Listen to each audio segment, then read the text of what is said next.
He is J. Warner Wallace has done amazing things. He's the author of Cold Case Christianity. He was a cold case detective for many years. He's the creator of the Cold Case Christianity website, blog, podcast, and broadcast, and has appeared on NBC's Dateline several times. Let's give a warm welcome to J. Warner Wallace. Thank you. Appreciate it. Jim, hi. So glad to be here. You've really got a great story, because you began as tell us, what's a cold case detective? Well, first of all, I'm intimidated that you would even start with all this intellectual. I mean, oh my gosh, that's not me. But I was somebody who came out of the arts, and my background was in the arts, and I work nothing now but cold cases. And what I meant by cold cases are every crime that occurs, every crime has a statute of limitations, except for murders. Right. So interestingly, if I commit a robbery and a number of years go by and that doesn't get solved, well, then it's not going to get solved because there's a statute of limitations. Can you actually come out after that and be like, I did it, sorry? You could, because it's closed. Yeah, right. But murders are different. Murders stay open forever. Yeah. And in fact, that's exactly what I work. I work unsolved murders. They usually range between about 1979 and about 1985. And so these are things that, for the most part, have been given up on. The officers and our agency kind of said, you know what? These probably are never going to get solved. Yeah. And so I went back and dug up, this vault, a catalog of old unsolved murders, and started working them. And had some success. We've been on Dateline, I think, more than any other detective in the country. You have to know, it's like so cool that, for us, us lay people, that you actually go and find the unsolved murder mystery cases. You're going through all of this evidence and stuff. I mean, that's pretty sweet. Well, and we see it on TV. You watch these shows on TV. And it's just like TV, right? Oh yeah, exactly. Yeah. Exactly. No, it's not like TV at all. So you have to. I mean, a lot of what we do is in some ways, you might think it was kind of boring. Here's what I do. I open up a case file that has reports written about interviews that were done in the 60s, 70s, 80s from witnesses who, guess what, many of them are now dead, sadly. It's been a lot of years. Yeah. But not only that, some of the detectives who actually took the reports back then are also now dead. So you're looking at supplemental reports taken in the past, in which both the eyewitness and the report taker are now no longer available to us. And we're trying to figure out what actually happened back then, even though we don't have access to either the eyewitness or the person who wrote about the eyewitness. Yeah. What does that sound like to you? These are the Gospels, really. We have the exact same skill sets you would use to examine whether or not a cold case occurred a certain way. We can actually apply to the Gospels. And I was a skeptic and so committed to my naturalistic view of the world. So for you would go in and you'd find these cases and you'd take this old evidence in which the witnesses weren't, and that was a bridge then for you to come to faith and to become a Christian. You were what, 35? Yeah, I think my wife was more interested in, should we raise our kids in the church? Yeah. Should we raise our kids, neither one of us were Christians. We weren't raised in a Christian environment.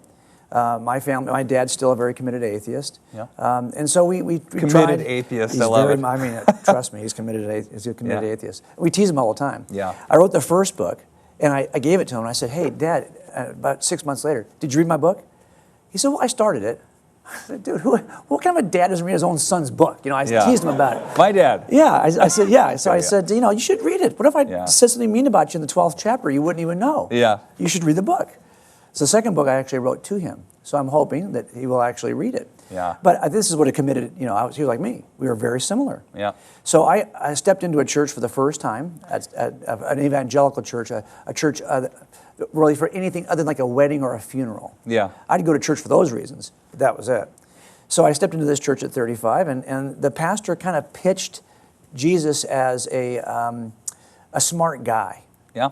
A smart guy who had important things to say in the first century. You might want to listen to what he has to say. I think Dallas Willard said he was the smartest man who ever lived. There you go. And that's exactly the way, how he was presented to me. Yeah. And I thought, you know what, I'm interested in that kind of a guy. Yeah. The same way you'd be interested in the writings of Socrates or Baha'u'llah or Buddha or anybody else.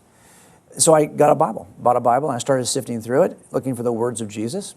The problem, of course, is that there aren't fortune cookie little clips, proverbial statements of Jesus. The Gospels are really appear to be someone's effort to convince us that this stuff actually happened. Yeah.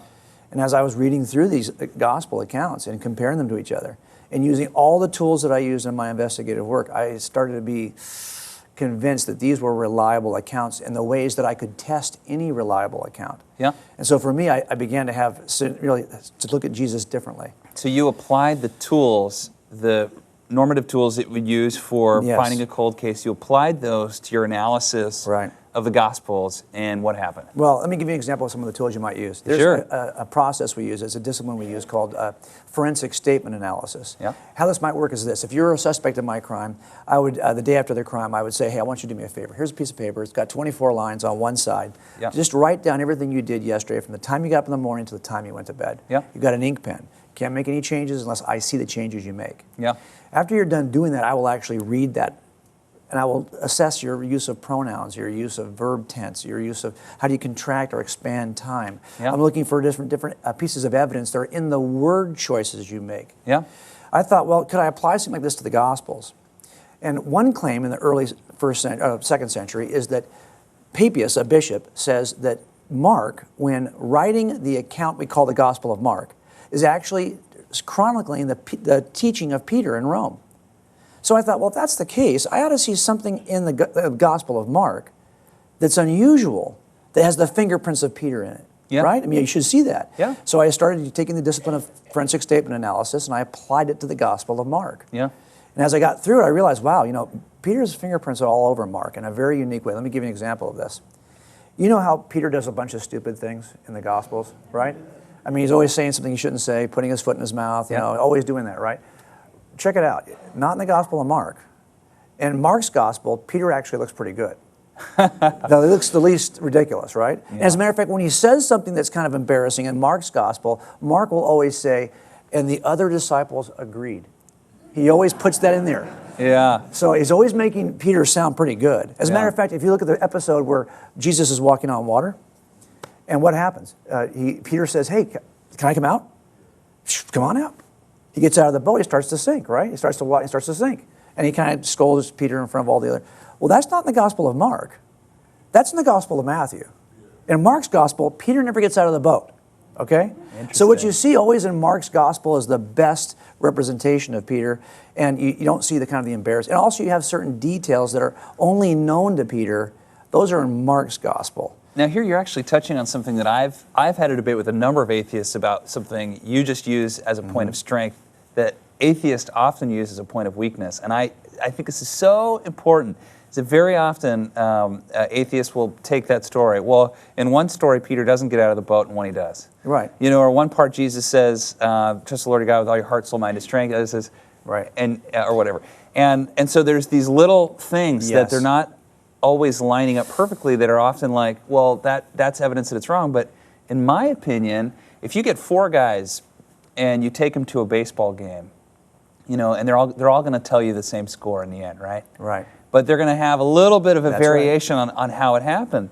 And to me, if it was fake and they all decided to line their stories up together, there wouldn't be let me any variance, just help you with that objection, because that was one aspect of the Gospels that never really bothered me as an atheist looking at the Gospels for the first time as a detective at 35. Yeah. Because by that time I'd worked a lot of cases where I had actually investigated multiple eyewitness statements. Yeah. No eyewitnesses ever agree, ever. Yeah. They just don't. I mean, it could happen half an hour ago. Yeah. I had a case one time in the middle of the night. It was a murder in our city. I was still working fresh murders at the time. Yeah. And I get this murder at like 1 o'clock in the morning. I almost always, when I answer the call, tell the dispatcher, if you've got officers at the scene, separate the witnesses. Yeah. But that night I was half asleep. I didn't do it. I get there. It's raining. It takes me an hour to get to work. When I get there, the officers, because it was raining, put all the witnesses in the back of one patrol car to keep them dry. And they sat there unmonitored for an hour. And everyone's groaning because that's not good. Because in that hour, they got their stories lined.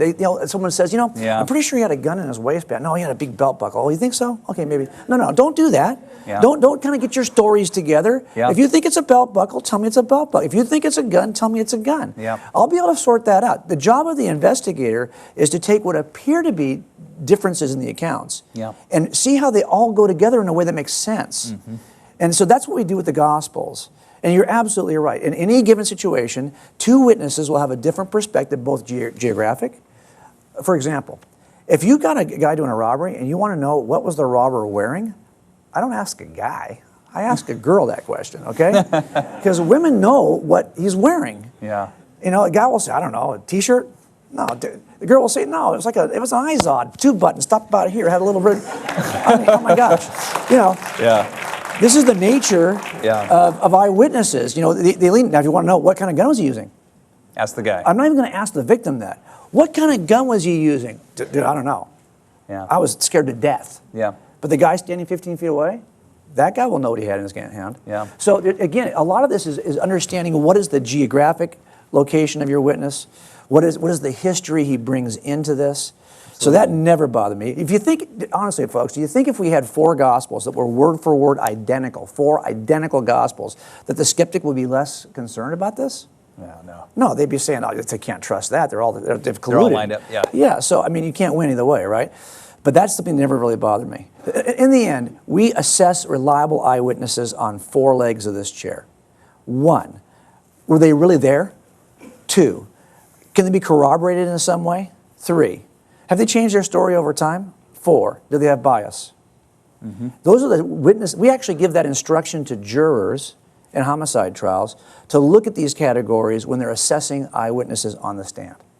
And that's a really high burden for jurors to have to consider. Yeah.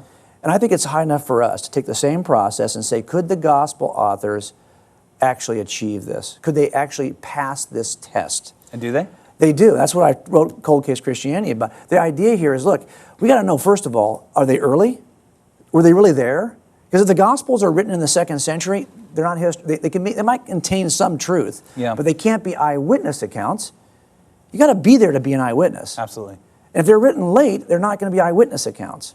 It turns out they're written very early, and they emerged first in the very region where people would have known if they were lies. Mm-hmm. So the more you do the work, you can kind of narrow in their early Gospels. They're written in the region where you would know if they're lies.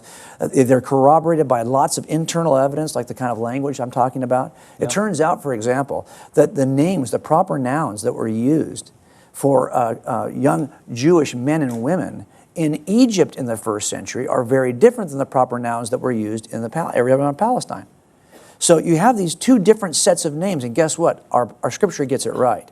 If you had been writing this from Egypt, let's say, and didn't know what the names were over around Israel, you would not necessarily use the right terms. Yep. But our scripture is always consistent with pronouns, consistent with the geography, consistent with archaeology.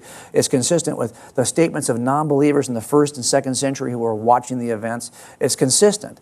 And when you see that kind of corroboration, even if it's just touch point corroboration, you have confidence. And the third thing, of course, is, does it change over time? Well, there's a way to test that. We call it a chain of custody.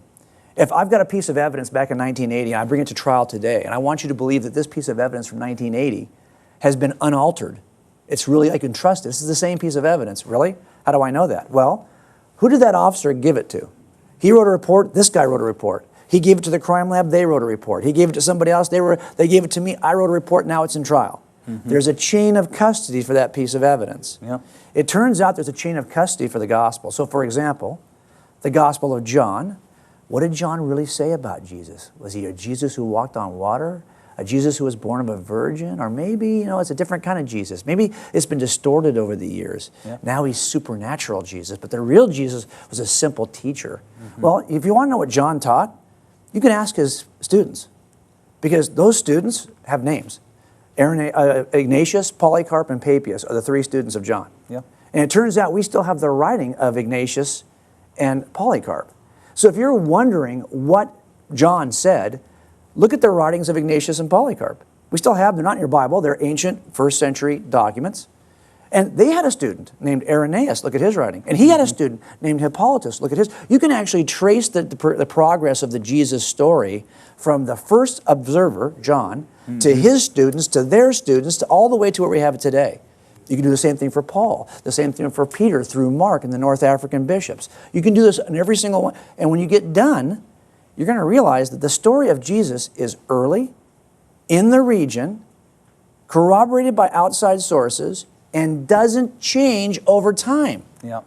Last thing, bias. Do we think they had bias? There are only 3 reasons why anyone does a murder, folks, just 3. Same three reasons why they do a murder. Same 3 reasons why you ever told a lie. Same 3 reasons you ever did any sin at all. These are the 3 reasons. Greed, financial greed. Sexual or relational lust. Pursuit of power. If you think that the disciples are lying to us or have a bias that caused them to lie to us, we simply have to ask the question, how did they benefit in one of those 3 areas? If they have no benefit in those 3 areas, you can trust them. Yeah. And ask yourself that question, folks. Did they get rich off this deal? Did they get girlfriends out of this deal? Did they, become... They couldn't even control the way they died. Yeah. They didn't even have the power to control their destiny. Yeah. Those kinds of witnesses you end up being able to trust. And that's what brought me to a place where I said, okay, look, I think this is a reliable account. The problem, of course, is the reliable account calls me to do something with the resurrected Christ. Yep. And so for people who are watching this discussion, and maybe you're starting to you have your own doubts. Yep. I want to encourage you that the more you dig, the answers are there, and you'll be very encouraged. But here's the bigger thing, folks. As Christians, we need to step up our game. We need to be able to give answers to the world. If I ask you, do you know 5 reasons why the Gospels are reliable? Do you know 5 reasons why you can trust the resurrection is the best inference from evidence? Could you give an answer? We're in a place where we have to give an answer. Yep. I always put it this way. The cops see the world in broad categories. Sheep, wolves. Our job is to protect the sheep from the wolves. We call ourselves sheepdogs. That's the 3rd category. Now, it turns out that sheep don't even like sheepdogs. And they don't even know they need protecting. And sheepdogs, they don't like them because they're both canines. The wolves and sheepdogs are a lot alike, okay? Yeah. But do you know if we had a whole yard full of sheepdogs, we'd have no wolf problem. Yeah. So the question I have for all of us who are watching this, if you're interested and you already have been a Christian for many years, now is the time to stop being a sheep. It's time to be a sheepdog. Because if you can become a sheepdog, we'll have no wolf problem. And trust me, the culture is changing. We do have a wolf problem. This is powerful stuff. I mean, I love that you didn't consider yourself an academic. Yes, I'm not an academic, for sure. Well, I think this is important. It's kind of like, very often it's like, critics oftentimes they act like people 2,000 years ago didn't know a guy doesn't raise from the dead. Right. Or that you can't just walk on water. In fact, the first century Jews were actually very educated, right? Many of them were received a Hellenistic education, meaning they had understandings of even things like geometry and other aspects. And many of the Jewish men would have had the whole Torah memorized, oral tradition. Right. They would have had the capability to remember large volumes of text and remember it accurately. And so there are some really important things about it. I just want to encourage everybody, if you're at home and maybe you have someone in your life that, they're always coming at you with these different things, consider getting Jim's book. It's called Cold Case Christianity. Is that right? That's right. And this really can equip you, I think, to be the kind of sheepdog that us veteran believers can be, to make a great case for those who need sort of an academic or intellectual approach to have faith. And one of the great things, no matter who you are when you're watching tonight on TBN, even if you're a little bit of doubt and a little bit of faith, God can use the little bit of faith that you have. Man, if you're 99% doubting, but you've got 1% faith, God can use that little bit to grow you into the person He's called you to be. Isn't it true, Jim? Yeah, absolutely. We're called to do that. We're called to take a step to be a game changer, especially for our young people. This is true, Bob. So, J. Warner Wallace, we're so thankful that you were here tonight. This is an amazing study, and we're so grateful that you were here. Thanks for having me. Thanks for having me. Looking forward to learning more.